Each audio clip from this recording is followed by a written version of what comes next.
इस वीडियो में हम डिस्कस करने जा रहे हैं टैक्सेशन लॉ का दो इंपॉर्टेंट कॉन्सेप्ट, टैक्स इवेजन और टैक्स अवॉइडेंस। ये दो इंपॉर्टेंट कॉन्सेप्ट हम समझेंगे इस वीडियो में कि टैक्स इवेजन क्या होता है और टैक्स अवॉइडेंस क्या होता है। फ्रेंड्स, जैसे कि हम जानते हैं टैक्स का मतलब होता है एक तरीके का कंपल्सरी इम्पोजिशन ऑफ अमाउंट, एक तरीके से सर्टेन अमाउंट जो लॉ फिक्स करता है, गवर्नमेंट के द्वारा इम्पोज किया जाता है किसी पर्सन या बॉडी पर। किस लिए? क्योंकि उसने कुछ सर्विसेज या फिर कुछ प्रोडक्ट यूज किए हैं गवर्नमेंट के, कुछ सर्विसेज या फिर गवर्नमेंट ने कुछ पब्लिक वेलफेयर में कुछ रेंडर किया सर्विसेज, तो उन सर्विसेज के लिए जो अमाउंट पे किया जाता है उसे टैक्स कहते हैं। आप ये भी जानते होंगे कि टैक्स दो तरीके से होते हैं, डायरेक्ट टैक्स जिसका बर्डन हमारे ऊपर डायरेक्ट पड़ता है जैसे कि इनकम टैक्स, और जो दूसरा है इनडायरेक्ट टैक्स, जो ऐसे टैक्सेस जिसका बर्डन हमारे ऊपर डायरेक्टली नहीं पड़ता, इनडायरेक्टली वे में पड़ता है। दोनों टैक्स पे तो हम ही करते हैं, कंज्यूमर ही अल्टीमेटली पे करता है, लेकिन एक बर्डन आपको डायरेक्टली पे करना पड़ता है जैसे इनकम टैक्स, एक साथ आपको पे करना। इनडायरेक्ट टैक्सेस जैसे आपने कोई प्रोडक्ट खरीदा तो उसमें कुछ अमाउंट गवर्नमेंट को चला जाता है, तो वो इनडायरेक्ट टैक्सेस है। तो इस तरीके से दो तरह के टैक्स होते हैं, इनडायरेक्ट और डायरेक्ट टैक्स। तो ये सब हम चीजें जानते हैं। तो सबसे पहले हम देखते हैं जो दो इससे रिलेटेड कॉन्सेप्ट है, क्योंकि जब टैक्स आप सुनते हैं तो आपका पहला रिएक्शन होता है बर्डन, यानी एक बर्डन है, एक भार है। तो इसी जो अवधारणा है कि टैक्स एक बर्डन है, इससे निकल कर आते हैं दो कॉन्सेप्ट, टैक्स इवेजन और टैक्स अवॉइडेंस। यानी लोग इस भार से, इस बर्डन से बचना चाहते हैं और वो दो चीजों का इस्तेमाल करते हैं। पहला, वो चाहते हैं कि टैक्स को मैं इवेड कर दूं, यानी टैक्स को मैं भाग जाऊं। तो वो टैक्स से किस तरीके से भाग सकते हैं? वो जो लीगल इम्पोजिशन है, वो लीगली इम्पोजिशन को, अपने जो लीगल ड्यूटी है उसको फुलफिल ना करे। ठीक है, तो टैक्स इवेजन का मतलब होता है कि आपके ऊपर कोई टैक्स लगाया गया गवर्नमेंट के द्वारा, लीगल प्रोविजन के द्वारा, और वो पर्सन क्या कर रहा है, कुछ फॉल्स क्लेम करके, यानी वो अपनी जो लाइबिलिटी है टैक्स को पे करने के लिए वो फॉल्स क्लेम करके, या फिर कोई ऐसी इंफॉर्मेशन है जो इंफॉर्मेशन उसकी इनकम को बताती है, जो इनकम को बताती है, ऐसी इंफॉर्मेशन को छुपा कर, विथ होल्ड करके, अगर वो कुछ टैक्स लाइबिलिटी को अपने कम कर लेता है, रिड्यूस कर लेता है, तो उसे कहते हैं टैक्स इवेजन।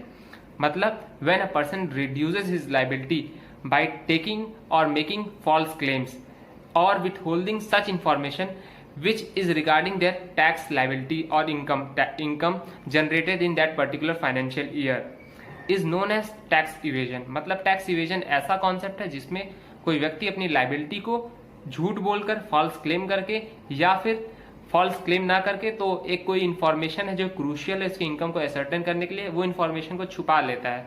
तो इस तरीके से वो लीगल जो लाइबिलिटी है उसके ऊपर टैक्स पे करने की, उससे बच जाता है। तो ये पूरे प्रोसेस को हम कहते हैं tax evasion. Tax evasion immoral तो है ही, लेकिन साथ साथ ये इलीगल भी है और इसके लिए पनिशमेंट भी आपको मिल सकती है। तो टैक्स इवेजन एक इलीगल कॉन्सेप्ट है। अगर आप इस तरह का कोई एक्टिविटीज में पाए जाते हैं तो आपके ऊपर पेनाल्टी, हैवी पेनाल्टी इम्पोज होती है। इनकम टैक्स एक्ट में ये कहा गया है कि अगर आप टैक्स इवेड करते हैं, आप टैक्स को पे नहीं करते, उसमें कोई फॉल्स क्लेम करते हैं, या फिर किसी क्रूशियल इंफॉर्मेशन को विथहोल्ड करते हैं, तो इन सब चीजों में आपके लिए ऊपर कुछ हैवी पेनाल्टी इंपोज की जा सकती है इनकम टैक्स डिपार्टमेंट के द्वारा। और ये सारी जो प्रोविजंस है ये लॉ में प्रोवाइडेड है, इनकम टैक्स एक्ट में प्रोवाइडेड है। अब हम कुछ ऐसे तरीके देख लेते हैं, ऐसे वेज देख लेते हैं जिस तरीके से लोग अपने टैक्सेस को इवेड करते हैं, टैक्सेस से बच जाते हैं। तो सबसे पहला जो तरीका है वो अनरिकॉर्डेड सेल, यानी आपका जो पास का किराना वाला दुकान वाला होगा वो कभी भी आपको पक्की रसीद नहीं देगा। क्यों नहीं देगा? क्योंकि वो अगर पक्की रसीद देगा तो उसकी जो सेल है कि वो कितनी बिक्री कर लेता है साल भर में, वो उसका एक पर्टिकुलर रिकॉर्ड हो जाएगा। तो इन सारे रिकॉर्ड से बचने के लिए कि वो रिकॉर्ड ना बने, क्योंकि जितना ही वो सेल करेगा उसी के अकॉर्डिंग उसको टैक्स देना पड़ेगा, उसकी टैक्स लाइबिलिटी बढ़ेगी। तो अनरिकॉर्डेड सेल से उसका क्या फायदा होता है कि वो जितना सेल करता है उसको कम या ज्यादा करके दिखा सकता है। जाहिर सी बात है वो ज्यादा तो करेगा नहीं, वो हमेशा कम करके ही सेल को बताएगा कि हमारी बिक्री कम हुई है, और इस तरीके से वो अपनी टैक्स लाइबिलिटी से बच सकता है। तो आप एक जागरूक नागरिक होने के वजह से, एक सच्चे नागरिक होने की वजह से आपकी ये दायित्व हो जाता है कि आप उससे पक्की रसीद की मांग करें, जिससे वो अपने टैक्सेस को इवेड ना कर पाए और गवर्नमेंट को एक तरीके से हेल्प करे कि वो टैक्स का रेवेन्यू जो है जनरेट कर पाए, क्योंकि अल्टीमेटली आपके ऊपर ही वो सारे खर्चे जो होंगे गवर्नमेंट के द्वारा, जो गवर्नमेंट ने पर्टिकुलर रेवेन्यू जनरेट किया है।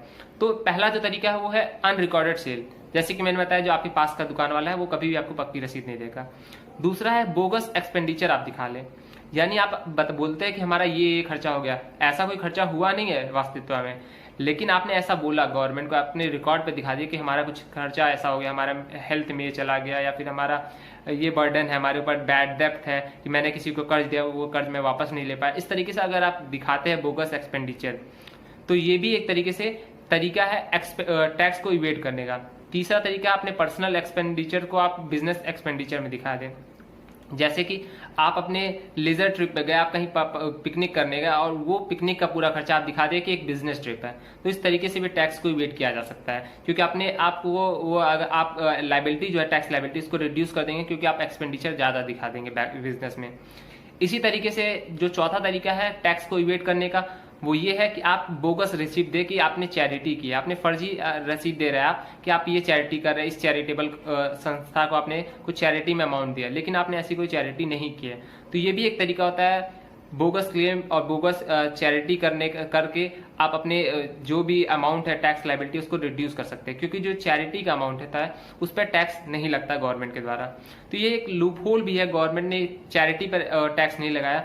हालांकि गवर्नमेंट का जो इंटेंट था वो बहुत ही पॉजिटिव था कि चैरिटी वाले अमाउंट पर कभी टैक्स नहीं लगना चाहिए, लेकिन लोग इसका भी मिसयूज करते हैं और इस तरीके से भी अपना जो टैक्स लाइबिलिटी उसको रिड्यूस करते हैं और टैक्स को इवेड कर लेते हैं। इसी तरीके से जो एक और तरीका है टैक्स को इवेट करने का, वो बोगस सैलरी दिखाना, यानी आपको 20,000 रुपए की सैलरी है, आप उसे अपनी सैलरी 12,000 रुपए दिखा रहे हैं। तो अगर आप ऐसा करते हैं, बोगस सैलरी दिखाते हैं, 12,000 रुपए आपको बैंक अकाउंट में मिल जा रहा है, 8,000 रुपए आपको कैश मिल जा रहा है, सैलरी तो आपको 20,000 मिल रही है, लेकिन आप ऑन पेपर 12,000 दिखा रहे हैं, तो ये भी एक तरीके से टैक्स इवेट करने का तरीका है।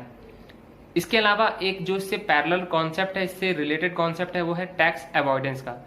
टैक्स इवेजन जैसे कि मैंने बताया एक इमोरल एक्ट है, इलीगल एक्ट है, और वो उसके लिए पनिशमेंट प्रोवाइडेड है, हैवी पेनाल्टी आपको इम्पोज की जाती है।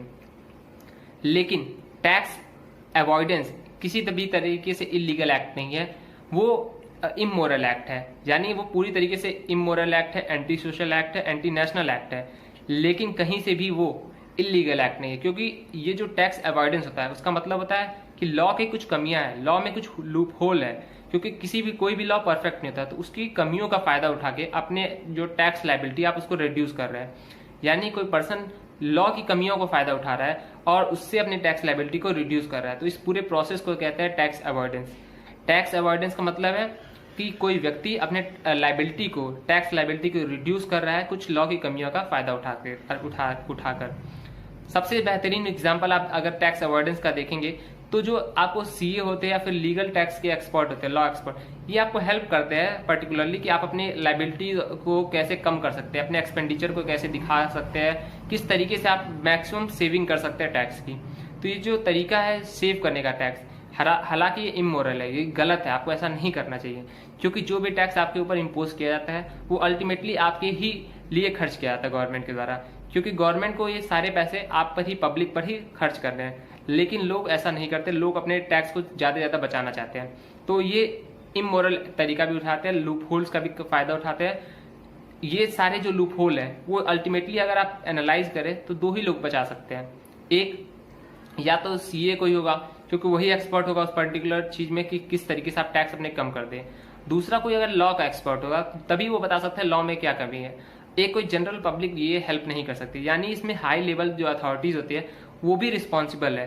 तो ऐसे ही मोरल एक्ट में जब हाई लेवल अथॉरिटीज रिस्पॉन्सिबल होने लगते हैं, सीए लॉयर्स का अगर रिस्पॉन्सिबिलिटी आती है, तो इससे पता चलता है कि कितनी बड़ी प्रॉब्लम है देश में। तो हम इस पूरे वीडियो में समझ पा रहे हैं कि टैक्स इवेशन और टैक्स अवॉइडेंस क्या है। इससे एक पैरेलल कॉन्सेप्ट और होता है टैक्स प्लानिंग। टैक्स प्लानिंग ना इमोरल है, ना इलीगल है, ना ही एंटी सोशल है। टैक्स प्लानिंग एक तरीका है जिस तरीके से आप अपने टैक्स की लाइबिलिटी को कम कर सकते हैं, लेकिन किस तरीके से, वो आप पूरे तरीके से आप अपनी सैलरी को, एक्सपेंडिचर को प्लान करें एक प्लान तरीके से। तो आप कुछ तरीके, ये लीगल तरीका है, एक ऐसा तरीका है जिससे आप अपने टैक्स लाइबिलिटी को घटा सकते हैं। ना आप किसी लॉ को वायलेट करेंगे, ना ही आप किसी इमोरल एक्ट को करेंगे, ना आप कोई फॉल्स क्लेम करेंगे, ना ही कोई बोगस रिसीप्ट दिखाएंगे, ना ही इस तरह का कोई आपको एक्ट करना पड़े। लेकिन अगर आप एक प्लान के थ्रू चलते हैं कि हमारा एक एक्सपेंडिचर हमारा किस तरीके से है, जैसे कि गवर्नमेंट कुछ ऐसे शेयर इशू करती है जिसमें अगर आप उस बॉन्ड्स को या फिर शेयर को खरीदते हैं तो वो टैक्स फ्री होता है। तो अगर आप उन सब चीज़ों में, टैक्स फ्री चीज़ों में आप इन्वेस्टमेंट कर रहे हैं तो उस पर कोई टैक्स नहीं लगेगा, तो वो आपका एक्सपेंडिचर में चला जाएगा और टैक्स भी नहीं लगेगा। तो इसे कहते हैं टैक्स का प्लानिंग, यानी प्लानिंग ऑफ टैक्सेशन। तो ये एक लीगल तरीका है जिससे आप अपने टैक्स को बचा सकते हैं, ना कि टैक्स इवेजन या टैक्स अवॉइडेंस करके। तो हम इस पूरे वीडियो में समझ पाए टैक्स इवेजन क्या होता है, टैक्स अवॉइडेंस क्या होता है, टैक्स प्लानिंग के बारे में भी हमने थोड़ा बहुत जाना कि टैक्स प्लानिंग क्या होता है। This is all from my side, thank you. अगर आपको हमारा वीडियो पसंद है तो प्लीज चैनल को सब्सक्राइब करें, लाइक करें, शेयर करें। Thank you.